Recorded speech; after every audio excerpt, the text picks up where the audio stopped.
What's up guys, welcome back once again to Diddy Reviews. I'm Adam from Diddy Reviews. Today I've got a motherboard overview. It's not going to be a review, it's just going to be an overview of the features of this board. This is an extremely budget board, a budget ITX board for small form factor.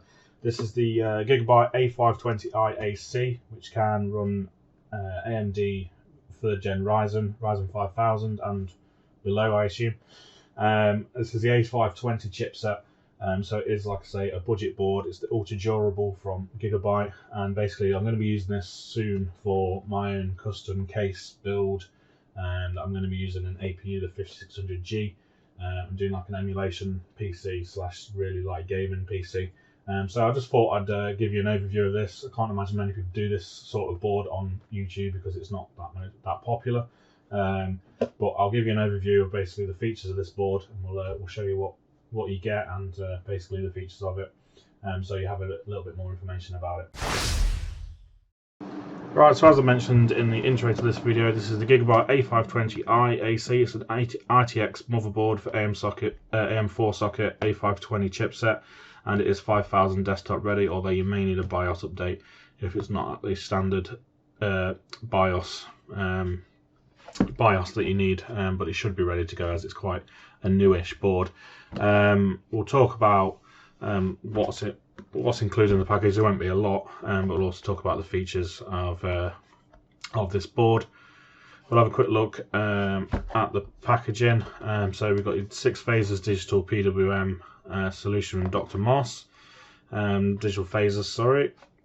We've got a gigabit LAN with bandwidth management. It's also, as the name suggests, it's AC, so it's also built-in wireless. It is only Wi-Fi 5, not Wi-Fi 6. It has PCIe Gen 3 for the M.2 slots and for the PCIe slots. It's got Argb Fusion built in, although I don't believe there's any lights on it. It's got the software and the headers for Argb if you need to use that. And it's got all the usual fan controls and BIOS, Q flash and everything like that. So we'll have a look at the board itself so you can get a sort of better idea how the board's laid out.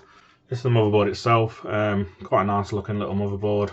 You've got no particular sort of heat sinks. There's a little bit of metal there that I don't even think it touches the phasers, to be honest with you, so there's no particular heat sinks on those, but that's not an issue really. Like I say, it is a budget motherboard, mainly aimed for lower end CPUs, and I'll be using this with a 5600G at some point when I get round to it.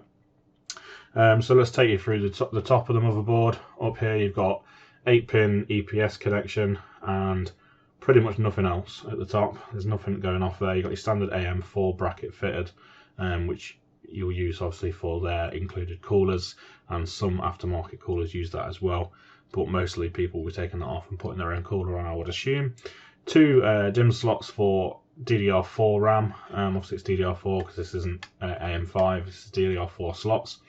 I'll put up on the screen the top speed of these. I think it's probably about 3600, but again I'll put that up.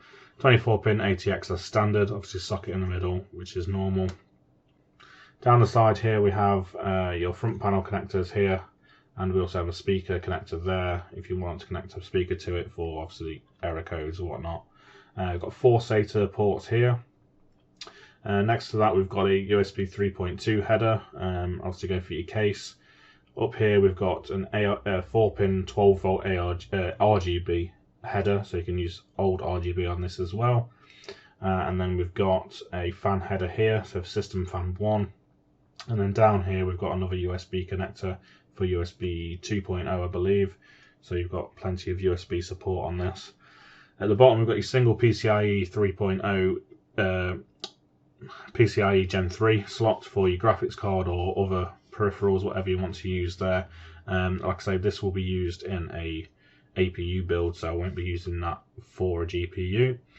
And then we've got here, just above this plate here, we've got an M.2 slot, standard M.2, 2280 I believe, again PCIe in Gen 3.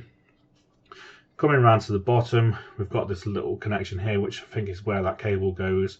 I'm assuming that's just another header for a fan, but a different way of connecting it. Why they've done that I'm not entirely sure, but yeah, that's there. We've got a clear CMOS jumper up top here, so obviously you use those 2 pins to clear the CMOS if you want to, or connect a switch to it if you want to do it that way. yeah, on closer inspection, that is system fan 2, so that uses a basically an extra cable comes out of that to use an extra fan. And then we've got here, I believe it says TPM, so that's Trusted Platform Module there. If you want to use that, that's for obviously you need it for like Windows 11 and stuff like that. We've got audio at the back here. Onboard audio is never great for motherboards, so I wouldn't be using that. And then up here we've got some sort of COM port. I'm not exactly sure what that's used for, but yeah. So that's the general overview of the board itself, of what you get on it. Obviously, again, like I've said before, it is a budget board, so there's not a huge amount of features. There's only one Rgb header. Looking at it, actually, it is only standard RGB, not Argb. Anyway, let's have a look at the I/O of the board. Like I say, this is going to be a short video overview of this board. Like I say, not going to be that interesting for most people, but if people are looking at this board and want to know a bit more about it, then this obviously will cover that. So on the back, we've got a HDMI port here, 2 HDMI ports, and we've also got a display port. Obviously, like I said, this is going to be aimed at people using APUs, more or less, I would have thought. So that's good to have. Obviously, you need a video out. Got 2 USB 3s, I believe, and then probably another one there and a USB 2 there, and then some more here. I'm not sure what these are. I'll put these up on the screen so you can see what they are. And like I said, we have got Gigabit LAN on this, which is good to have Gigabit LAN on such a budget board. And then we've got the 2 antenna connections here for your Wi-Fi adapter, which again will come in handy for most people for what they're using this board for. Probably something to go underneath your television, used for media PC, HTPC, that kind of thing. And then we've got your standard audio ports here for mics and speakers, etc. This bit here is the good bit for me. Basically, this is a flash for the BIOS, so you can update the BIOS without a CPU installed. If it isn't already compatible with 5000, then you can do it using this, which is good to see. And on the back, obviously, it's just your standard AMD AM4 backplate, and that is it really. So that's everything of this board. Like I say, it's just a quick video just to show you the overview of it, and hopefully give you a bit more information about it. So you'll be seeing this again soon, hopefully, in a next video doing a HTPC build. So stick with me for that, guys, and I'll see you guys in the next video. Thank you.